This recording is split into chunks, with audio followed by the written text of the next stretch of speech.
بسم الله الرحمن الرحيم. وبالسند المتصل منا إلى الإمام الإمام حافظ الحجة مسلم بن الحجاج بن ورد بن كشري الشبري رحمه الله قال حدثنا يحيى بن يحيى التميمي قال أخبرنا إبراهيم بن سعد عن ابن شهاب عن عامر بن سعد عن أبيه قال عادني رسول الله صلى الله عليه وسلم في حجة الوداع من وجع أشفيت منه على الموت قلت يا رسول من وجع أشفيت منه على الموت قلت يا رسول الله بلغ بي ما ترى من وجع وأنا ذو مال ولا يرثني إلا ابنة لي واحدة أفأتصدق بثلث مالي قال لا قلت أفأتصدق بشطره قال لا الثلث والثلث كثير الثلث والثلث كثير إنك أن تذر ورثتك أغنياء خير من أن تذرهم عالة يتكففون الناس ولست تنفق نفقة تبتغي بها وجه الله إلا أجرت بها حتى اللقمة تجعلها في امرأتك قال قلت يا رسول الله أخلف بعد أصحابي قال إنك لن تخلف فتعمل عملا تبتغي بها وجه الله تبتغي به وجه الله إلا ازددتك به درجة ورفعة ولعلك تخلف حتى ينفع بك أقوام ويضر بك آخرون اللهم أمضي لأصحابي هجرتهم ولا تردهم على أعقابهم لكن البائس سعد بن خولة حتى رساله رسول الله صلى الله عليه وسلم من أن توفي بمكة من أن توفي نہیں توفي من أن توفي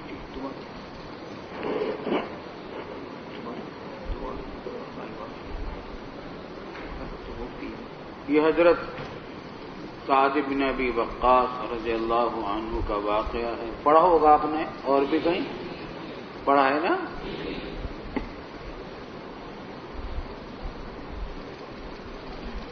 حجت الوداع میں گئے تو بیمار ہو گئے تھے سخت اور فرماتے ہیں کہ میں موت کے قریب پہنچ گیا تھا تو رسول اللہ صلی اللہ علیہ وسلم میری عیادت کے لیے تشریف لائے.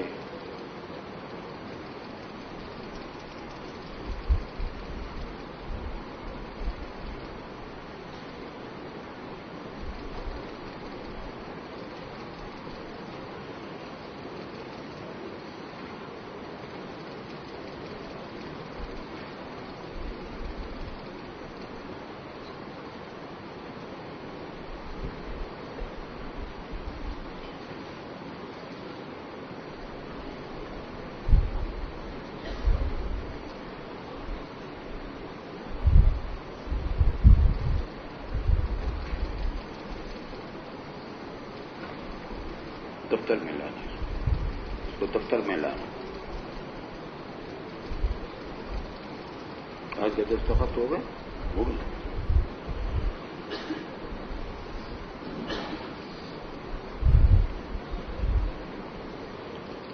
تو حضور صلی اللہ علیہ وسلم سے انہوں نے پوچھا کہ میں مالدار ہوں اور میری صرف ایک بیٹی ہے وارثوں میں اور کوئی ہے نہیں تو کیا میں تصدق کر دوں. آپ نے بسلوسی مالی پڑھا ہے وہ غلط پڑھا. بسلوسی مالی اپنے 2 ثلث کا مال تصدق کر دوں تو آپ نے منع فرمایا. پھر انہوں نے بچا کہ بشطری ہی نصف کی وصیت کر دوں اس کو بھی منع فرما دیا.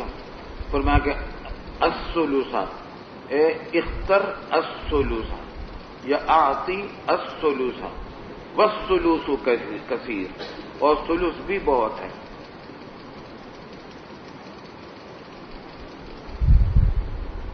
اور اگر الثلث کو منصوب کی بجائے مرفوع پڑھیں اس کا بھی احتمال ہے.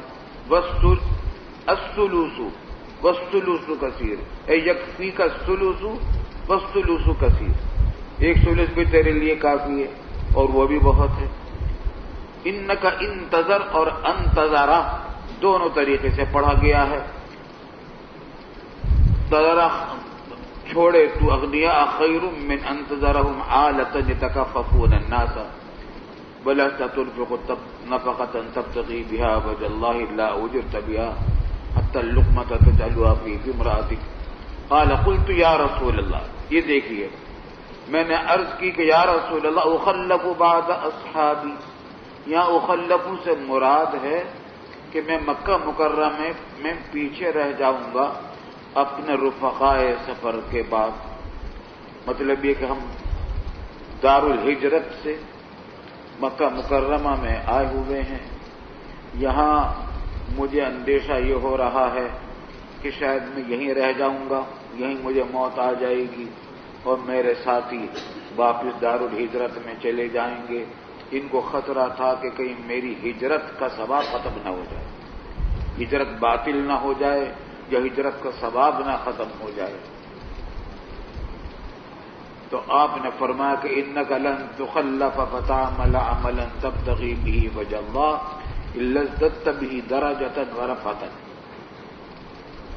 تو نہیں چھوڑا جائے گا پیچھے کہ اگر بالفرض تو پیچھے رہ بھی گیا اور مدینہ طیبہ تم نہ جا سکے, تب بھی تم اگر عمل کرو گے ایسا جو اللہ کی رضا کے لیے ہوگا تو اس عمل کے ذریعے سے تیرا درجہ بھی بڑھے گا اور تیری رفعت میں بھی اضافہ ہوگا. مطلب یہ کہ کیونکہ غیر اختیاری صورتحال ہے, لا یکلف اللہ نفسا الا وسعها, تو تمہارے ہجرت کے اثر ثواب پر کوئی اثر نہیں پڑے گا. پھر آگے ایک پیشن گوئی فرما دی رسول اللہ صلی اللہ علیہ وسلم, وَلَعَلَّكَ تُخَلَّفُ حَتَّى يُنْفَعَ بِكَ أَقْوَامٌ وَيُضَرَّ بِكَ آخَرُونَ. اور شاید کہ تو پیچھے چھوڑا جائے. یہاں پیچھے چھوڑا جانے سے مراد مکہ معظمہ میں پیچھے چھوڑا جانا نہیں ہے, بلکہ زندہ رکھا جائے تجھ کو. تیری عمر میں اور زیادتی ہوگی, باقی رہے گی تیری عمر, یہاں تک کہ تو اپنے ساتھیوں کے بعد مرے گا. تیرے ساتھی کچھ انتقال کر چکیں گے, تیری عمر اپنے ساتھیوں سے بھی کچھ بڑھے گی, یہاں تک کہ تیرے ذریعے کچھ اقوام کو فائدہ پہنچایا جائے گا اور کچھ دوسری اقوام کو ضرر پہنچایا جائے گا.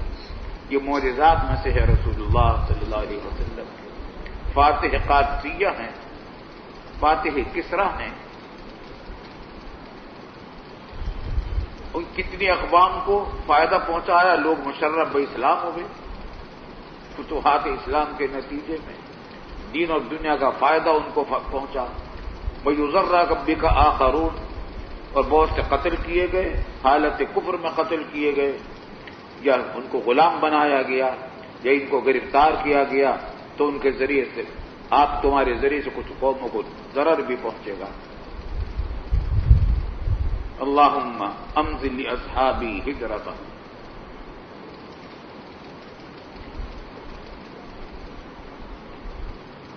اے اللہ تو پورا کر دے میرے ساتھیوں کی ہجرت کو, نہ مکمل نہ رہے. دعا فرمائی. ولا تردہم علی اعقابہم, اور ان کو اپنی ایڑیوں کے بل واپس نہ کر کہ اپنی مرضی سے وہ ہجرت کو چھوڑ دیں. لیکن باعث قابل رحم یا نقصان والا سعد بن خولہ ہے. راوی کہتے ہیں کہ اس کے لیے آپ نے اظہار غم کیا بسبب اس بات کے کہ وہ مکہ مکرمہ میں مرے تھے. کیوں؟ مختلف وجوہات بیان کی گئی ہیں کہ یا تو وہ ہجرت ہی نہیں کی تھی انہوں نے, اس واسطے وہ بہت قابل رحم تھے کہ ہجرت کے بڑے فریضے کے تاریخ رہ کر انتقال ہوا ان کا. بعض نے جو بیان کیے کہ ہجرت کی تھی مگر واپس چلے گئے تھے ہجرت چھوڑ کر, تب بھی بہت ضرر ہوا ان کو. اور تیسری صورت یہ احتمال یہ بیان کیا تھا کہ حجۃ الوداع میں آئے تھے, واپس جانے کا ارادہ تھا, تمنا بھی تھی, لیکن انتقال مکہ مکرمہ میں ہو گیا حجۃ الوداع میں. اس صورت میں جو حضور صلی اللہ علیہ وسلم کو رحم آیا وہ اس وجہ سے نہیں کہ ان کو وہ نقصان میں رہے, کیونکہ ان کی ہجرت تو پوری ہوئی اور غیر اختیاری طور پر موت آئی مکہ مکرمہ میں، لیکن اظہار غم اس وجہ سے کیا کہ ان کی تمنا یہ تھی کہ ان کی موت دار الہجرت میں آئے اور یہاں آ گئی، تو ان کی تمنا کے خلاف ہوا، اس بات سے آپ نے ان کے اوپر رحم کا اظہار فرمایا، اظہار رحم فرمایا. جی. وبه قال حدثنا قتيبة بن سعيد وأبو بكر بن أبي شيبة قال حدثنا سفيان بن عيينة قال وحدثني أبو الطاهر وحرملة قال حدثنا ابن وهب قال أخبرني يونس قال وحدثني إسحاق بن إبراهيم وعبد بن حميد قال أخبرنا عبد الرزاق قال أخبرنا معمر كلهم عن الزهري بهذا الإسناد نحوه. وبه قال حدثني إسحاق بن منصور قال حدثنا أبو داود الحفري عن سفيان عن سعد بن إبراهيم عن عامر بن سعد عن سعد قال دخل النبي صلى الله عليه وسلم علي. اس وقت تو صرف ایک ہی بیٹی تھی جب یہ ان کی بیماری کا واقعہ پیش آیا، اس کے بعد ان کی عمر ہوئی، تندرست بھی ہوئے، جہاد بھی کیے، فتح کسرا بھی کیا اور اولاد بھی ہوئی. عامر بن سعد انہی کے صاحبزادے روایت کر رہے ہیں اس حدیث کی. جی. قال دخل النبي صلى الله عليه وسلم علي يعودني فذكر بمعنى حديث الزهري ولم يذكر قول النبي صلى الله عليه وسلم في سعد بن خولة غير أنه قال وكان يكره أن يكون بالأرض التي هاجر منها. وبه قال حدثني زهير بن حرب قال حدثنا الحسن بن موسى قال حدثنا زهير قال حدثنا سماك بن حرب قال حدثني مصعب بن سعد عن أبيه قال مرضت فأرسلت إلى النبي صلى الله عليه وسلم فقلت دعني أقسم مالي حيث شئت فأبى قلت فالنصف فأبى قلت فالثلث قال فسكت بعد الثلث قال فكان بعد الثلث جائزا. وبه قال حدثني محمد بن المثنى وابن بشار قال بعد الثلث جائزا. اعراب کو ظاہر کرو بھائی. چلیں آگے. وبه قال حدثني محمد بن المثنى وابن بشار قال حدثنا محمد بن جعفر قال حدثنا شعبة عن سماك بهذا الإسناد نحوه ولم يذكر فكان بعد الثلث جائزا.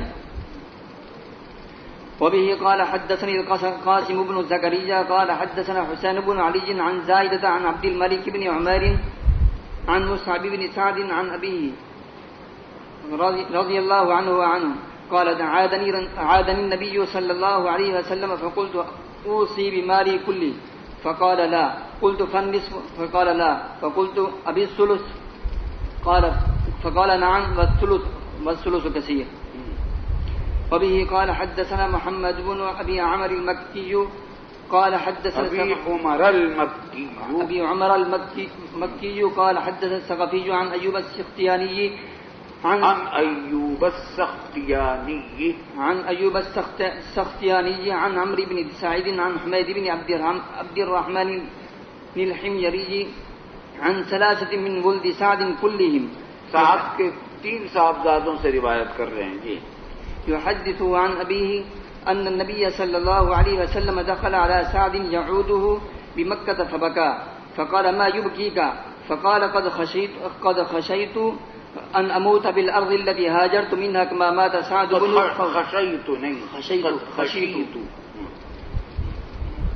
قد خشيت أن أموت بالأرض التي هاجرت منها كما مات سعد بن خولة. فقال النبي صلى الله عليه وسلم اللهم اشف سعدا اللهم اشف سعدا 3 مرار. قال يا مرار نہیں بلکہ مرارا 3 مرار. قال يا رسول الله إن لي مالا كثيرا وإنما يرثني ابنتي أفأوصي بمالي كله؟ قال لا. قال فبالثلثين؟ قال لا. قال فبالنصف؟ قال لا. فقال بالثلث؟ قال الثلث والثلث كثير.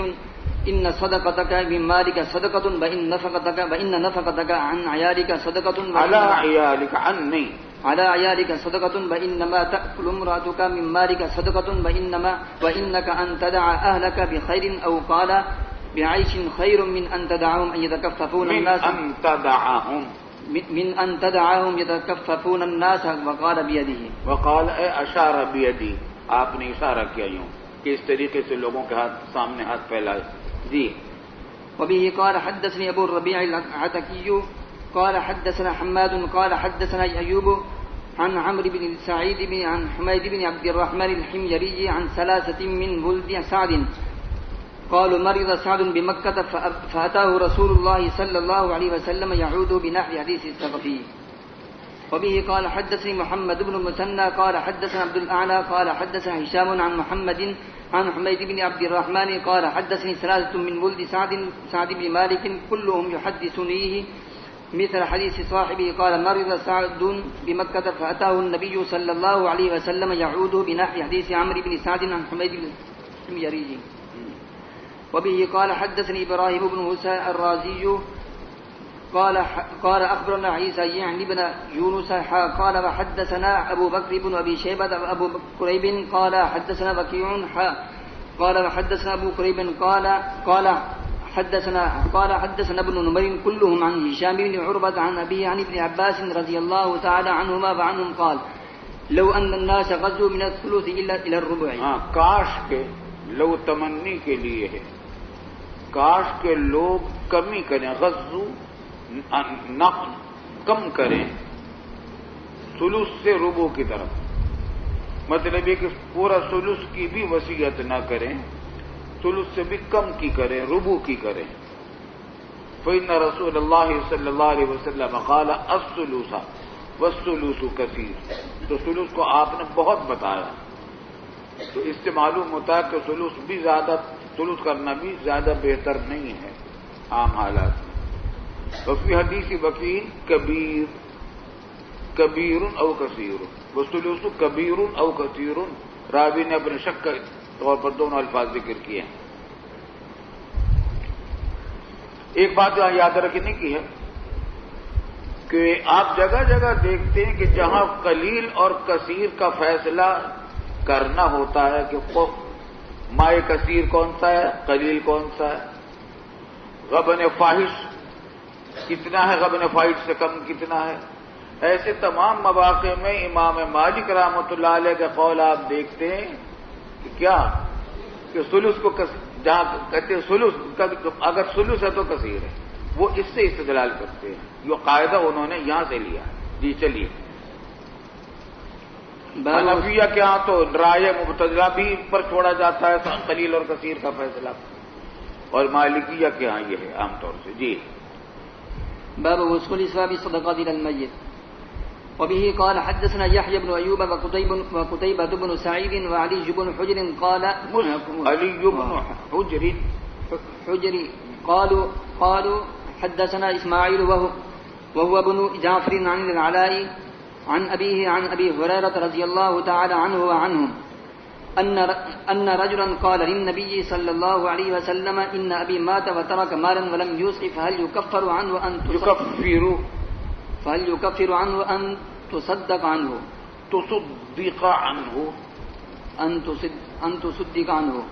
قال نعم. سمجھ لی. ایک آدمی نے حضور صلی اللہ علیہ وسلم سے عرض کی کہ میرے والد کا انتقال ہو گیا، انہوں نے مال چھوڑا ہے اور وصیت کچھ نہیں کی،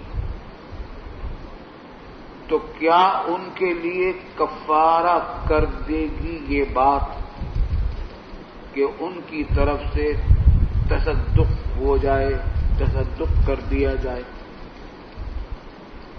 ان کی طرف سے صدقہ خیرات کر دیا جائے تو ان کے گناہوں کی معافی کا ذریعہ بن جائے گی یا نہیں؟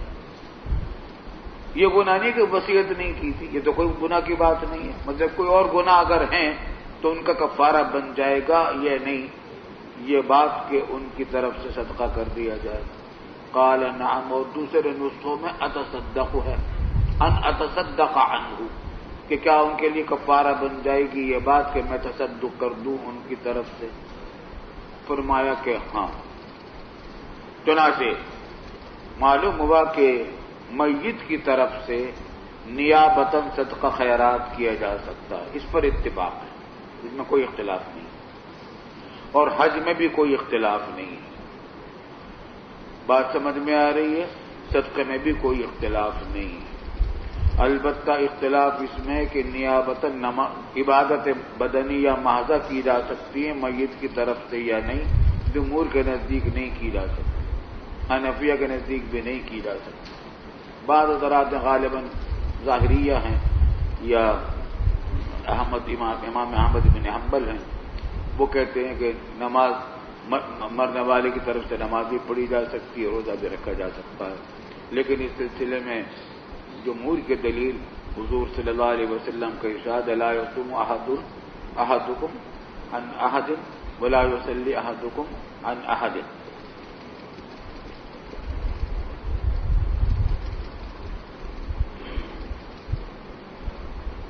چلیے آگے جی.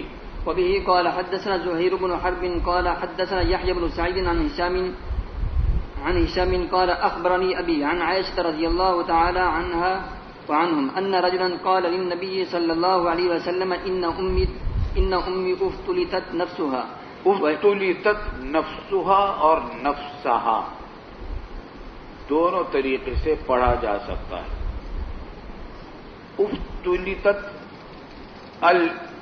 المرأة نفسها تو نفسها مفعول ثانی ہوگا. افتلاط کا معنی اچانک قبض کر لی جائے جان، تو افتلت المرأة نفسها تقدیر عبارت ہوگی کہ قبض کر لی گئی عورت کی جان. عورت کو قبض کر لیا گیا یعنی اس کی جان کو قبض کر لیا گیا، تو مفعول ثانی ہو گیا. اور افتلت نفسها اس کی جان قبض کر لی گئی تو نفسها مرفوع پڑھیں گے. خلاصہ یہ کہ اچانک موت کو افتلاط کہتے ہیں. تو اچانک موت آئی ہے میری والدہ کو. وَإِنِّي أَظُنُّهَا لَوْ تَكَلَّمَتْ تَصَدَّقَتْ میرا گمان ہے کہ اگر وہ بولتی تو کچھ صدقہ خیرات کرتی، یعنی وصیت کرتی صدقہ خیرات کی. فَلِيَ أَجْرٌ أَنْ أَتَصَدَّقَ عَنْهَا تو کیا میرے لیے اجر ہے اس میں کہ میں اس کی طرف سے صدقہ کر دوں؟ قال نعم. یہاں سوال ہے تصدق کرنے والے وارث کی طرف سے کہ میں اگر ان کی طرف سے تصدق کر دوں تو مجھے ثواب ملے گا یا نہیں؟ آپ نے فرمایا کہ ہاں. اگلی روایت دیکھیے. وبه قال حدثنا محمد بن عبد الله بن نمير قال حدثنا محمد بن بشر قال حدثنا هشام عن أبيه عن عائشة رضي الله تعالى عنها وعنهم أن رجلا أتى النبي صلى الله عليه وسلم فقال يا رسول الله إن أمي افتلتت نفسها ولم توصي وأظنها لو تكلمت تصدقت أفلها أجر أن تصدقت عنها إن تصدقت عنها اگر میں اس کی طرف سے تصدق کروں تو فلها أجر کیا اس کو اجر ملے گا؟ اوپر سوال تھا اپنے بارے میں کہ مجھے اجر ملے گا یا نہیں، آپ نے فرمایا کہ ہاں. اور یہاں سوال ہے ماں کے بارے میں کہ اس کو اجر ملے گا یا نہیں، تو آپ نے فرمایا کہ ہاں. دونوں روایتوں میں تضاد کچھ نہیں ہے، دونوں ہی باتیں ہوئی ہوں گی، دونوں سوال کیے ہوں گے. ایک راوی نے ایک بات یاد رکھی، دوسرے راوی نے دوسری بات یاد رکھی. حاصل یہ نکلے گا کہ دوسرے ماں باپ کی طرف سے یا کسی اور کی طرف سے اگر تصدق کیا جائے گا تو ثواب دونوں کو ملے گا، تصدق کرنے والے کو بھی اور جس کی طرف سے کیا گیا ہے اس کو بھی. یہ یاد رکھنے کے قابل ہے وہی باتیں جن عبادتوں میں نیابت چل سکتی ہے، مثلا صدقہ ہے، حج ہے، عمرہ ہے، طواف ہے، تو اس میں دوسروں کی طرف سے کرنا چاہیے اور یہ نہیں ڈرنا چاہیے کہ ہمیں ثواب نہیں ملے گا. الحمدللہ ہمارا معمول یہی ہے، جب عمرے کو جاتے ہیں تو اپنے والد صاحب کی طرف سے اور یا کبھی والدہ کی طرف سے، بلکہ 2 عمرے ہوتے تو ایک والدہ کی طرف سے ایک والد صاحب کی طرف سے کر لیتے. اور پھر طواف جب کرتے تو اپنے سب اساتذہ کی طرف سے کرتے. ایک طواف فلاں استاد کی طرف سے بنا، دوسرا طواف فلاں استاد کی طرف سے، تیسرا فلاں استاد کی طرف سے، مختلف تمام اساتذہ کی طرف سے. یا کسی نے ہم پر کوئی بڑا احسان کیا ہے زندگی میں تو اس کی طرف سے. الحمدللہ اس کا یاد رکھنا چاہیے. اپنا کوئی گھاٹا نہیں ہوتا، اس کو بھی فائدہ پہنچتا ہے، خود کو بھی فائدہ پہنچتا ہے. چلیے آگے. وبه قال حدثنا أبو كريب قال حدثنا أبو أسامة قال وحدثنا الحكم بن موسى قال حدثنا شعيب بن إسحاق قال وحدثني أمية بن بسطام قال حدثنا يزيد يعني بن زريع قال حدثنا روح وهو بن قاسم قال وحدثنا أبو بكر بن أبي شيبة قال حدثنا جعفر بن عون كلهم عن هشام بن عروة بهذا الإسناد. أما أسامة وروح ففي حديثهما فهل لي أجر كما قال يحيى بن سعيد. وأما شعيب وجعفر وفي حديثهما أفلاها أجر كرواية ابن بشر. کیا آج دوسرا کا نمبر نہیں؟ تب باری نہیں بدلے گی آج؟ ایک ہی آدمی پڑھتا رہے گا. چل باب ما يلحق الإنسان من الثواب بعد وفاته. وبه قال حدثنا يحيى بن أيوب وقتيبة يعني بن سعيد وابن حجر قالوا حدثنا إسماعيل بن جعفر عن العلاء عن أبي هريرة رضي الله تعالى عنه أن رسول الله صلى الله عليه وسلم قال إذا مات الإنسان انقطع عنه عمله إلا من ثلاث دن. ایک بات ذرا سمجھ لیجیے، یہاں پر جو بات آئی ہے کہ دوسرے کی طرف سے صدقہ کیا جا سکتا ہے اور ثواب میت کو پہنچتا ہے اور خود کو بھی ثواب ملتا ہے. صدقے میں اور حج میں تو کوئی اختلاف ہے ہی نہیں. زکوٰۃ کس مر گیا کوئی تو اس کے باپ کی طرف سے زکوٰۃ ادا کر دے تو زکوٰۃ ادا ہو جائے گی اس کی طرف. حج باقی رہ گیا تھا حج کر دے ہو جائے گی. اشکال یہ ہوتا ہے کہ قرآن کریم میں فرمایا وَأَلَّيْسَ لِلْإِنسَانِ إِلَّا مَا سَعَى. انسان کے لیے فائدہ مند نہیں ہے مگر وہ عمل جو اس نے خود کیا ہے. اس سے نیابت عن المیت، میت کی طرف سے کوئی نیک عمل کر لینا، اس کا فائدے کی بھی بظاہر نفی ہو رہی ہے.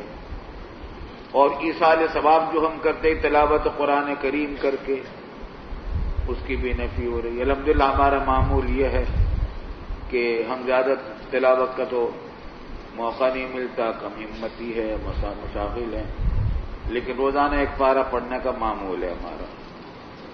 اور چاند کی تاریخ سے ہمارا پارہ چلتا ہے. ہم اگر ہمیں تاریخ معلوم نہ ہو تو اپنے پارے سے ہم پتہ لگا لیتے آج کیا تاریخ. الحمدللہ. اور جب ختم قرآن ہوتا ہے تو اس کا ثواب والدین کے لیے ایصال کرتے ہیں. رمضان میں زیادہ ختم کی توفیق ہو جاتی ہے تو اپنے شیخ کی طرف سے، مرشد کی طرف سے اور اپنے دوسرے بزرگوں کی طرف سے ختم قرآن کی توفیق ہوتی ہے. لیکن یہ سب ہمارا عمل ہے. حنفیہ کے ہاں عبادات بدنیہ کا ایصال ثواب کیا جا سکتا ہے، بدنیہ محضہ کا ایصال ثواب کیا جا سکتا ہے.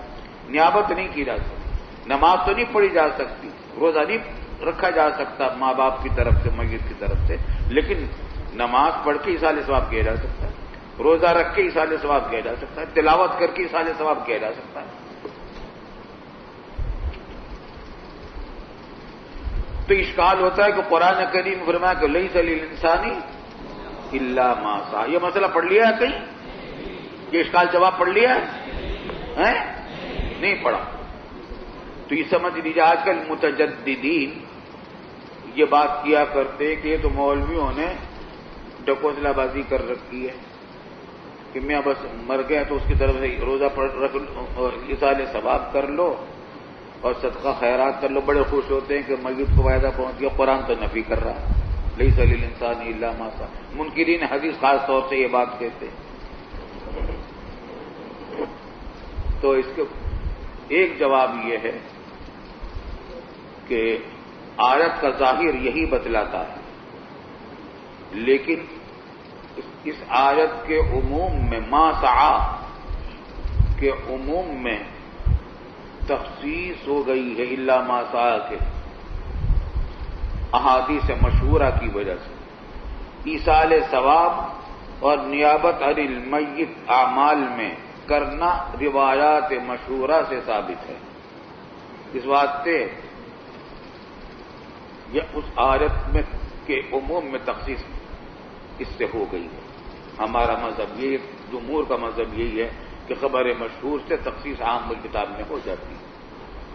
اور ایک جواب اور بھی دیا گیا ہے اور وہ اقبال لیس للانسان الا ما سعی کا مطلب یہ ہے کہ آدمی مستحق تو نہیں ہے سوائے اپنے کیے ہوئے عمل کے، لیکن اگر اللہ تعالیٰ دے دے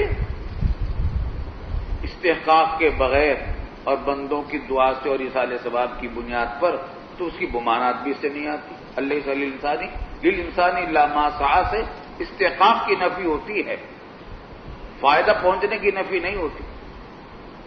استحقاق نہیں ہے، بغیر استحقاق کے اللہ تعالیٰ ایصال ثواب کی وجہ سے فائدہ پہنچا دے تو یہ ہو سکتا ہے۔ آئی سمجھ میں بات بھائی؟ تیسری بات ایک اور ہے، اور وہ یہ کہ آدمی جو کوئی ایصال ثواب کسی کے لیے کرتا ہے یا کسی کی طرف سے نیابتاً عبادت کرتا ہے، غور تو کرو کس وجہ سے کرتا ہے؟ اسی میت کے کسی نہ کسی عمل کی وجہ سے کرتا ہے۔ یا تو وہ کسی کا استاد تھا تو اس نے پڑھایا ہے، اس کے عمل سے اس کو فائدہ یہ پہنچ رہا ہے کہ شاگرد اس کی طرف سے نیابتاً وہ کر رہا ہے، یا کسی کا شیخ تھا، یا کسی کا بیٹا تھا، کسی کا باپ تھا۔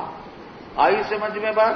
تو کسی نے اور کچھ نہیں تو آپ جو کہتے ہیں تمام مومنین کو ثواب پہنچ جائے، تو مومنین کا بھی ایک عمل کیا؟ ایمان تو انہی کا عمل ہے، تو ان کو جو ثواب پہنچ رہا ہے، فائدہ پہنچ رہا ہے، ان کے اپنے عمل کا فائدہ پہنچ رہا ہے۔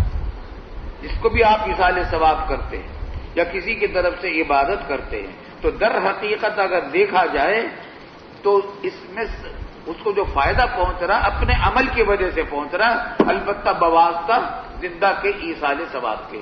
آ رہی سمجھ میں بات بھائی؟ چلیے آگے۔ باب الوقف وبه قال حدثنا يحيى بن يحيى التميمي قال أخبرنا سليم بن أخضر عن ابن عون عن نافع عن ابن عمر رضي الله عنهما قال أصاب عمر أرضا بخيبر فأتى النبي صلى الله عليه وسلم يستأمره فيها فقال يا رسول الله إني أصبت أرضا بخيبر لم أصب مالا قط هو أنفس عندي منه فما تأمرني به؟ قال إن شئت حبست أصلها وتصدقت بها. قال فتصدق بها عمر إنه لا يباع أصلها ولا تباع ولا تورث ولا توهب. قال فتصدق عمر في الفقراء وفي القربى وفي الرقاب وفي سبيل الله وابن السبيل والضيف. ولا جناح على من وليها أن يأكل منها بالمعروف أو يطعم وليها أن يأكل منها بالمعروف أو يطعم صديقا غير متمول فيه. قال فحدثت هذا الحديث محمدا فلما بلغت هذا المكان غير متمول فيه قال محمد غير متأثر مالا. قال ابن عون وانبأني من قرأ هذا الكتاب أن فيه غير متأثر مالا. غیر متأثر مالا پڑھ لیا ہے؟ کہیے وقف کا بیان پڑھ لیا ہے فاروق اعظم کے وقف نامہ؟ چلیے آگے۔ وبه قال حدثنا غیر متأثر مالا کا مطلب یہ ہے کہ متولی وقف جو ہے وہ جو کہا ہے نا کہ ان یاکل منہا بالمعروف، ولی متولی جو ہوگا وقف کا منتظم، آج کل مدرسوں کے محتمم ہوتے ہیں اوقاف کے متولی، وہ کھا سکتا ہے اس سے معروف طریقے سے۔ معروف طریقے سے کھانے کا کیا مطلب کہ اس کی آمدنی سے وہ اپنے مصارف ادا کر سکتا، اپنے ذاتی مصارف، لیکن اس کی حد کیا ہے؟ معروف، رواج کے مطابق۔ اس جیسے شہر میں، ایسے ماحول میں، اس جیسی قابلیت کا آدمی، اتنی محنت کرنے والا، اس قسم کی بڑے کام کو سنبھالنے والے کو اجرت اگر ملازم رکھا جاتا کسی کو تو کیا تنخواہ اس کو دی جاتی، کیا سہولتیں اس کو فراہم کی جاتی عرف و رواج میں، اس حد تک اس کو لینے کی اجازت ہے۔ آئی سمجھ میں بات؟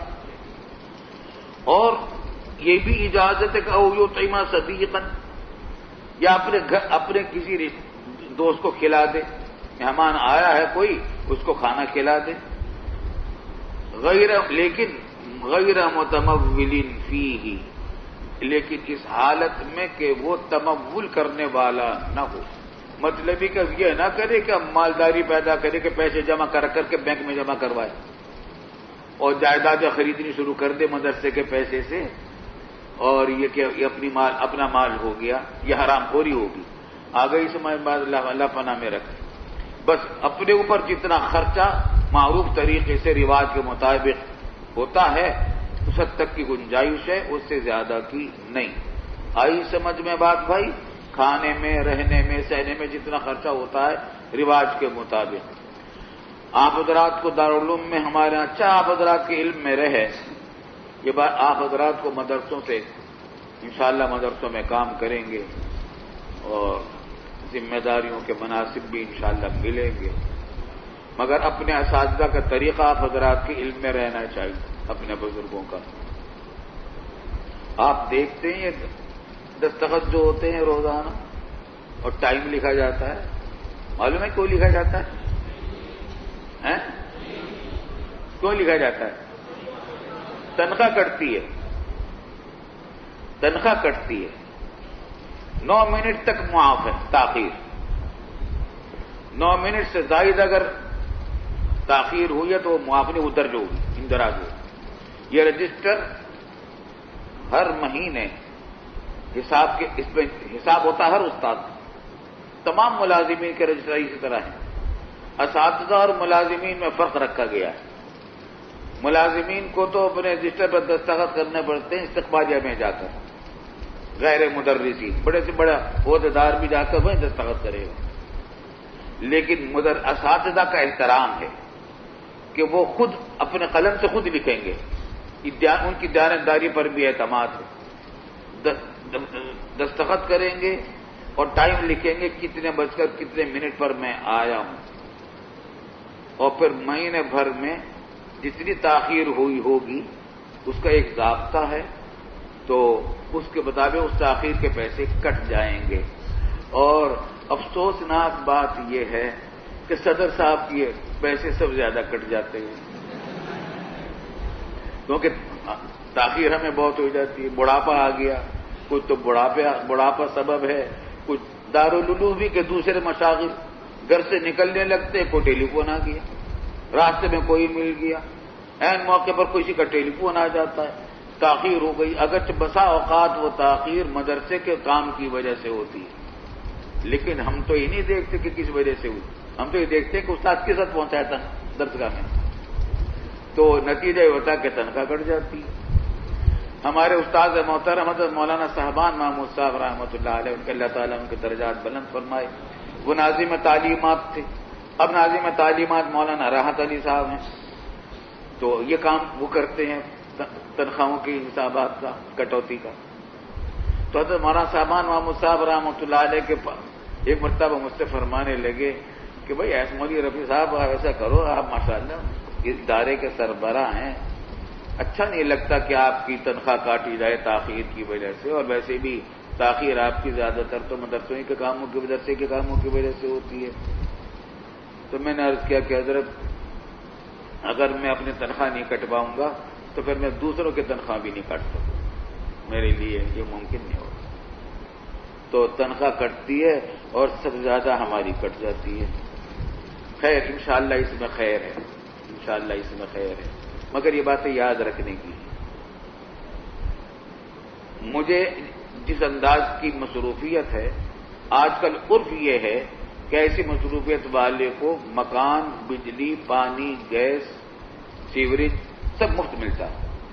سرکاری دفاتر میں اگر اتنا بڑا ادارہ کوئی چلا رہا ہو، کوئی یونیورسٹی کا وائس چانسلر ہو، وائس چانسلر اتنی محنت تھوڑی کرتا ہے جتنا ہمیں کرنی پڑتی ہے. مگر وائس چانسلر سبق نہیں پڑھاتا، وہ فتوے نہیں لکھتا، لیکن وہ تعمیرات کو کھڑے ہو کر خود نہیں جا کر دیکھتا.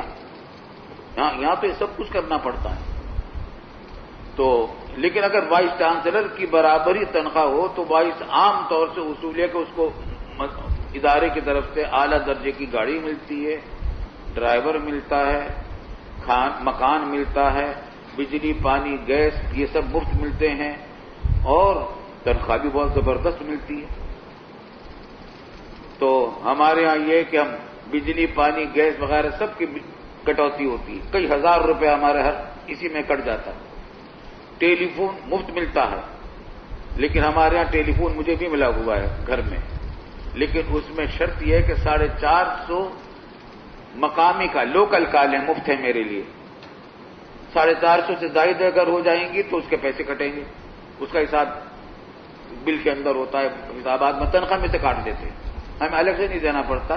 جب تنخواہ آتی ہے تو اس میں سے بہت سارا حساب کٹا ہوا ہوتا ہے کہ یہ تاخیر ہے، یہ رخصت علالت اتنی زیادہ ہو گئی، رخصت اتفاقی اتنی زیادہ ہو گئی، اس کی کٹوتی ہو گئی، اور بجلی پانی گیس سیوریج یہ سب ہو گیا، تو اب باقی جو بچی تو اتنی بچی ہے لے لو مولوی صاحب. آئی اس میں بات نہیں.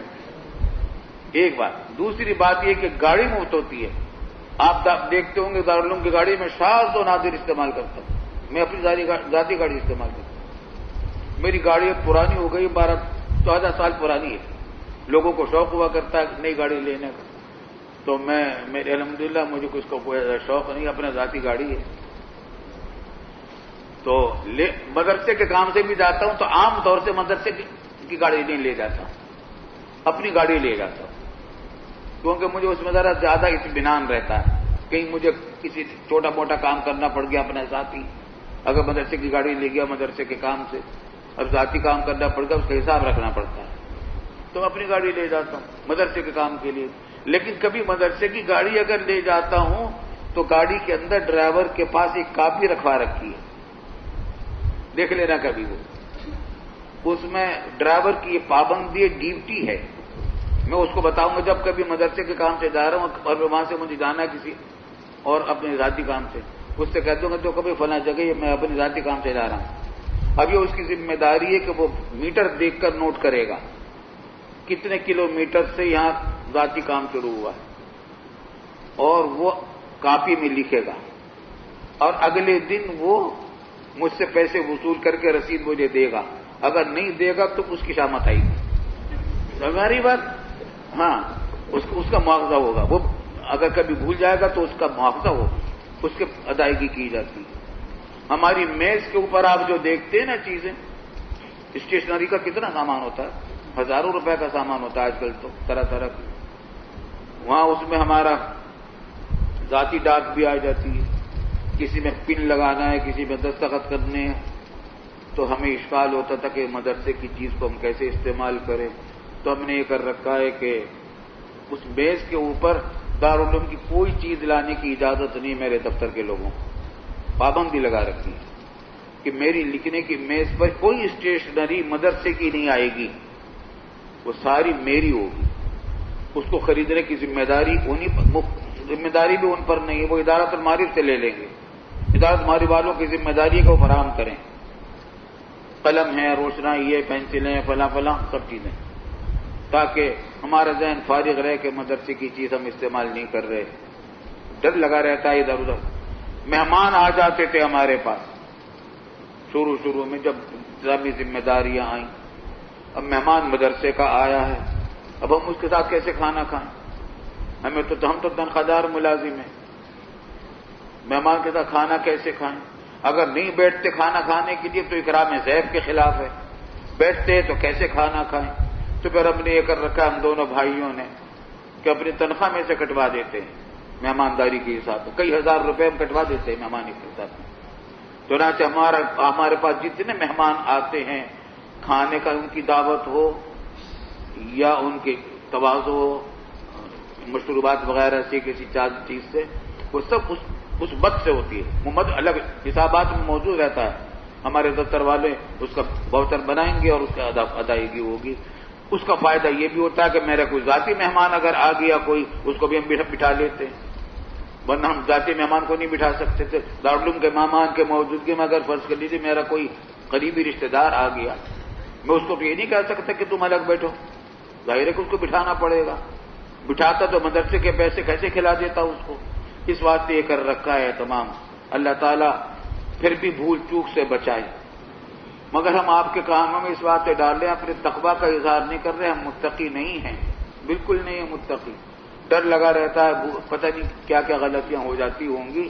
لیکن آپ حضرات کے کانوں میں ڈالتے رہتے ہیں کہ مالیات کے معاملے میں یہ انتظام ہوتا ہے.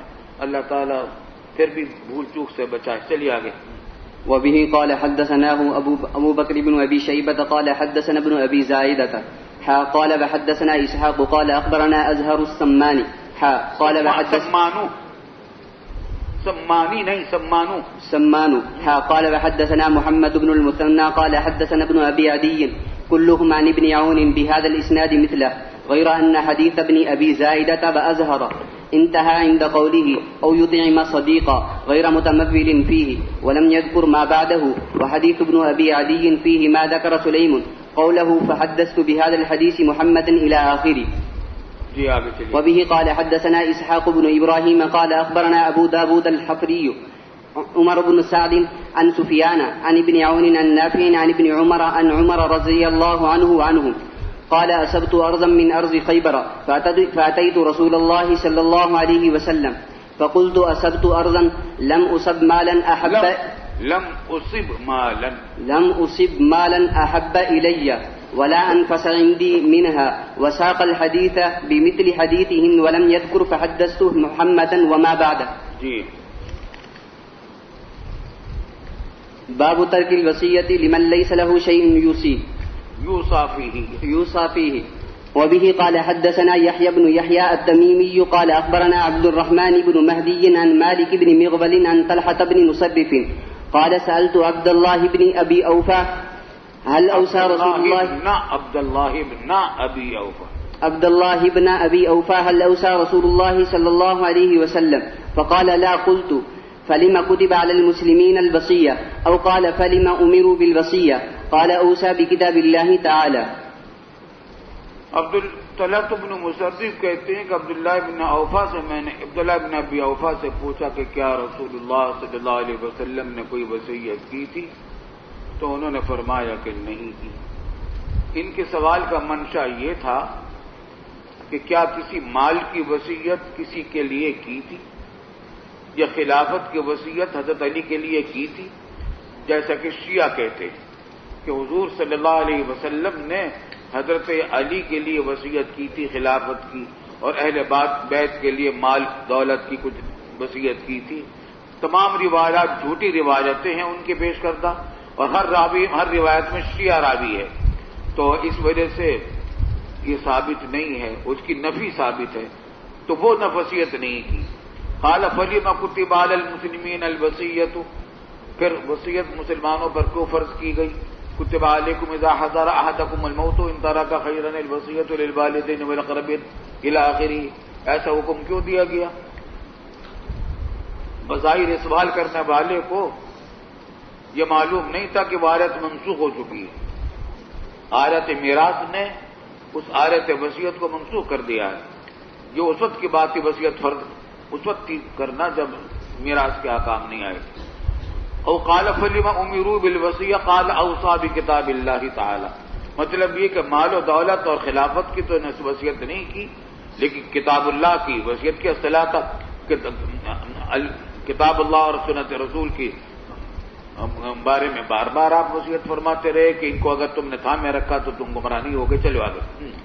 وبه قال حدثناه أبو بكر بن أبي شيبة قال حدثنا بقيع قال وحدثنا ابن نمير قال حدثنا أبي كلاهما عن مالك بن مغول بهذا الإسناد مثله غير أن في حديث وقيع قلت فكيف أمر الناس بالوصية وفي حديث ابن نمير قلت كيف كتب على المسلمين الوصية.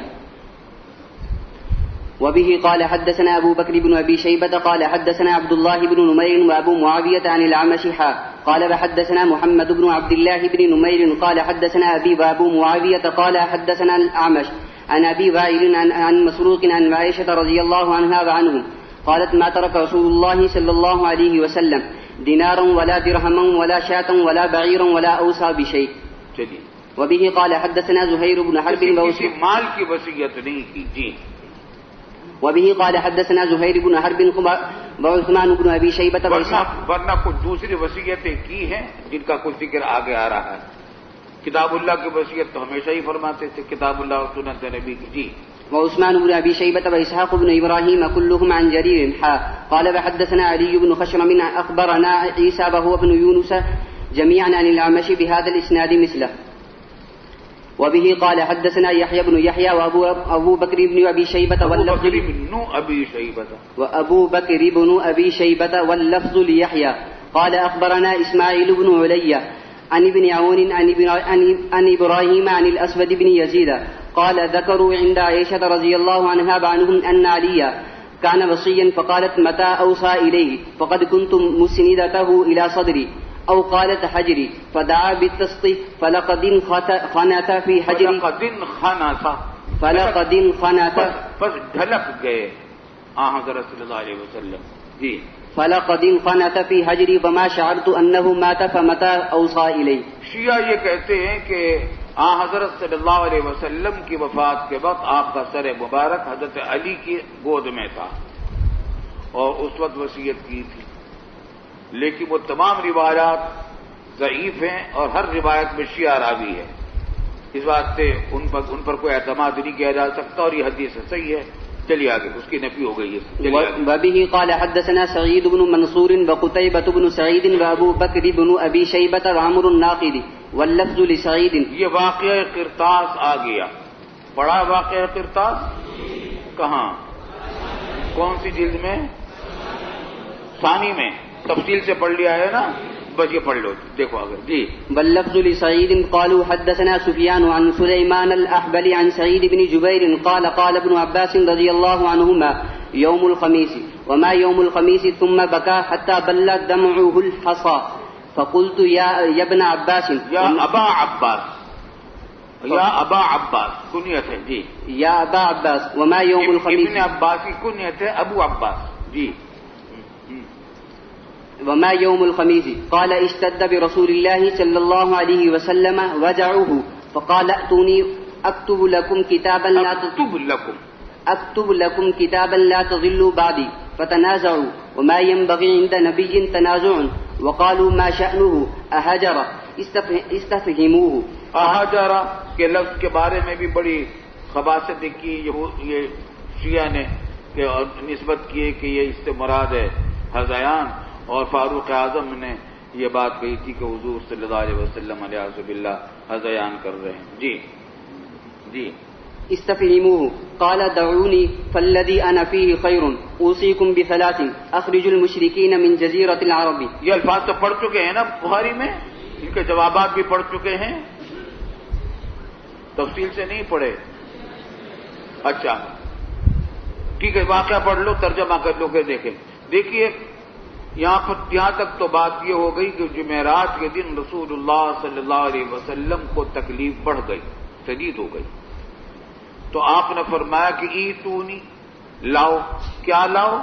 مفعول بھی محذوف ہے، وہاں دوسری روایتوں میں کہ لو اور دوات لے کر آؤ، لکھنے کا سامان لاؤ. اکتب لکم کتابا لا تضلوا بعدی، ایسی کتاب لکھ دوں گا جس کے بعد کوئی گمراہی نہ ہو، تم گمراہ نہیں ہوگے. فتنازعوا، اب حاضرین جو تھے گھر میں ان میں تنازع ہو گیا، اختلاف ہو گیا. وما ينبغي عند نبي تنازع، اور کسی نبی کے پاس تنازع مناسب نہیں ہوتا. تنازع کس بات میں ہوا کہ کچھ حضرات نے کہا کہ لا کر دے دو سامان تاکہ آپ کتاب لکھ دیں، آپ کے حکم کی تعمیل کرو، اور بعض حضرات نے فرمایا کہ نہیں، یہ موقع کتاب لکھنے کا نہیں ہے، حضور صلی اللہ علیہ وسلم کو تکلیف بہت زیادہ ہے، اس میں تکلیف نہیں دینی چاہیے. جن لوگوں نے یہ بات کہی تھی کہ اس وقت نہ لکھواؤ، تکلیف نہ دو، ان میں فاروق اعظم پیش تھے. جی وقالوا ما شانو، اور حاضرین میں سے کچھ لوگوں نے کہا کہ ما شانو، کیا حال ہے ان کا. اہجرا استفہموہ، اس کے سیدھے سادے معنی تو یہ ہیں کہ پوچھ لو حضور صلی اللہ علیہ وسلم سے. استفہموہ، استفہام کر لو حضور صلی اللہ علیہ وسلم سے. کس بات کا؟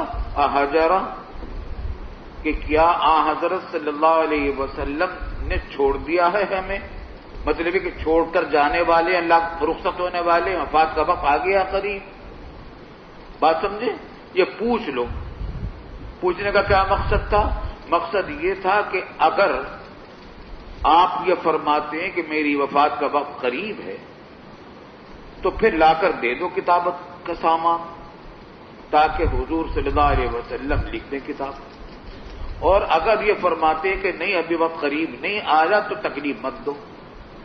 یہ تو اس صورت میں ہو گئی جب یہ کہنے والے فاروق اعظم ہوں اور وہ حضرات ہوں جو کتابت لکھنے کے موافق نہیں تھے.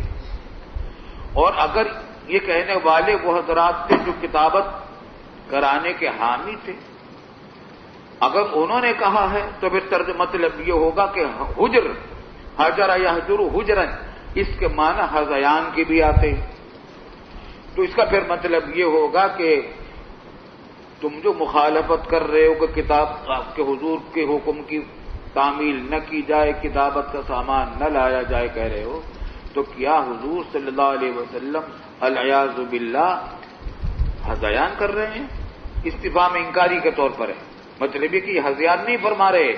حضور صلی اللہ علیہ وسلم اللہ کے نبی ہیں، وہ ہذیان نہیں فرما رہے، وہ حکم دے رہے ہیں. آئی سمجھ میں بات؟ پوچھ لو ان سے کہ یہ ہذیان نہیں کر رہے. مطلب یہ کہ تم جو منع کر رہے ہو تو گویا یوں سمجھتے ہو کہ تم کے ہذیان کر رہے ہیں. نفی ہے ان لوگوں، تردید ہے ان لوگوں کی جو کتاب لکھنے کی مخالفت کر رہے تھے. کن کی طرف سے تردید ہے؟ جو کتابت کے حامی تھے. تو دونوں احتمال ہیں. اگر اس کا معنی ہو کہ کیا معلوم کر لو کیا آپ کی وفات کا وقت قریب آ گیا ہے، اگر وفات کا قریب آ گیا ہے تو لکھنے کا سامان لا کر دے دو. تو یہ فاروق اعظم کا اور ان کے موافقین کا قول ہوگا. اور اگر دوسرے حضرات کا قول ہے تو مطلب یہ ہوگا کہ کیا تم جو انکار کر رہے ہو، مخالفت کر رہے ہو حضور کے حکم کی، تو کیا حضور صلی اللہ علیہ وسلم علیہ باللہ ہذیان کر رہے؟ مطلب ایک ہذیان نہیں کر رہے. جب ہذیان نہیں کر رہے تو کتاب کا سامان لے کر آؤ. آئی سمجھ بات نہیں؟ سمجھ آتی نہیں آتی؟ مگر یہ کہتے ہیں شیعہ کہ فاروق اعظم نے یوں کہا تھا کہ ہذیان کر رہے ہیں. چنانچہ اگلی روایت جو آ رہی ہے اس سے بات واضح ہوگی. چلیے آگے. جی. قال دعوني فالذي أنا فيه خير أوصيكم بثلاث أخرج المشركين من جزيرة العرب وأجيز الوفد بنحو ما كنت أجيزهم. قال وسكت عن الثالثة أو قالها فأنسيتها. قال أبو إسحاق حدثنا الحسن بن بشر قال حدثنا سفيان بهذا الحديث. پھر فرمایا کہ قالت دعونی، چلو مجھے چھوڑو، تم آپس میں اختلاف کر رہے ہو، مجھے چھوڑو. فالذی انا فیہ خیر، بس جس حالت میں ہوں وہ ٹھیک ہے. پھر آپ نے زبانی وصیت فرما دی. یہ کس بات کی علامت ہے؟ کہ جو کچھ آپ لکھنا چاہتے تھے وہ زبانی فرما دیا. وہ کیا فرمایا؟ اوصیکم بثلاث، تین چیزوں کی وصیت کرتا. ایک یہ کہ مشرکین کو جزیرۃ العرب سے نکال دینا. یہ بات آپ پہلے بھی فرما چکے تھے، اب پھر فرمائی. وَأَجِيزُ الْوَفْدَ بِنَحْوِ مَا كُنْتُ أُجِيزُهُمْ، جو وفود آتے ہیں ان کو جائزہ دیا کرو جس طریقے سے کہ میں دیا کرتا تھا. جب جانے لگتے تھے تو وفد جانے لگتا تھا تو ایک روایت میں کہ آپ ایک اوقیہ چاندی دیا کرتے تھے، اور بعض روایات سے معلوم ہوتا کہ ایک دن ایک رات کا کھانا ساتھ کیا کرتے تھے، اس کو جائزہ کہتے ہیں. تو اسی طریقے سے تم بھی دیا کرو. قال وسکت عن الثالثہ، ساکت علامہ نووی نے قرار دیا ہے کچھ اور، لیکن صحیح جو کہتے کہ ساکت یہ سعید ابن جبیر، ساکت ابن عباس، اور ناسی ہیں سعید ابن جبیر جو روایت کر رہے ہیں ابن عباس. دیکھو سند،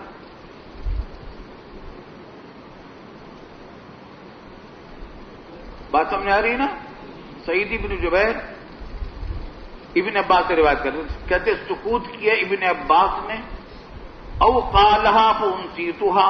سعید ابن جبیر کہتے کہ یا تیسری بات بھی بتائی تھی مگر میں بھول گیا. لیکن حافظ ابن حجر نے تحقیق کر کے بات بتلائی کہ بات یہ نہیں ہے، بلکہ یہاں پر ساکت ہیں سعید ابن جبیر اور ناسی ہیں سلیمان احول ان کے شاگرد. سمجھے بات کو؟ وہ تیسری وصیت بھول گئے، ذکر نہیں کی. شیعہ کہتے وہی تو وصیت تھی، شیعہ کہتے وہی وصیت تھی، وہی حضرت علی کے بارے میں وصیت تھی، حالانکہ کسی دلیل سے ثابت نہیں. کیونکہ ایک حضرت انس کی روایت میں آتا ہے کہ حضور صلی اللہ علیہ وسلم نے اسی موقع پر تیسری وصیت جو کی تھی وہ یہ تھی کہ الصلاۃ وما ملکت ایمانکم، نماز کی پابندی کرنا اور ما ملکت ایمانکم کے حقوق ادا کرنا. ان میں سے کوئی بھی وصیت ایسی نہیں ہے جس کا حکم آپ نے پہلے سے نہ دیا ہو. اور یہ بھی ہو سکتا ہے کہ جیش اسامہ کے بارے میں وصیتوں کے جیش اسامہ کو روانہ کر دیا جائے، متعدد احتمالات ہیں. چلیے آگے. وبه قال حدثنا إسحاق بن إبراهيم قال أخبرنا وكيع عن مالك بن مغول عن طلحة بن مسرف عن سعيد بن جبير عن ابن عباس رضي الله عنهما وعنهم أنه قال يوم الخميس وما يوم الخميس ثم جعل تسيل دموعه حتى رأيت على خديه كأنها نظام اللؤلؤ. نظام لڑی قلادہ کی طرح کی. جی.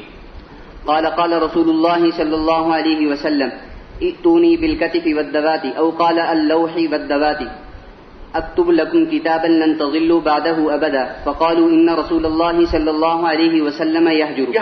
اس روایت کے بارے میں شیعہ کہتے کہ کہنے والے عمر تھے اور یہجرو کا مطلب ہے کہ ہذیان کر رہے ہیں الیاذ باللہ. مطلب یہ کہ فاروق اعظم نے الیاذ باللہ یوں کہا کہ حضور جو کہہ رہے ہیں کہ تم سامان لاؤ کتابت کا، یہ ہذیان کر رہے ہیں، اس کا کوئی اعتبار نہیں. الیاذ باللہ گستاخی کی، توہین کی رسول اللہ صلی اللہ علیہ وسلم.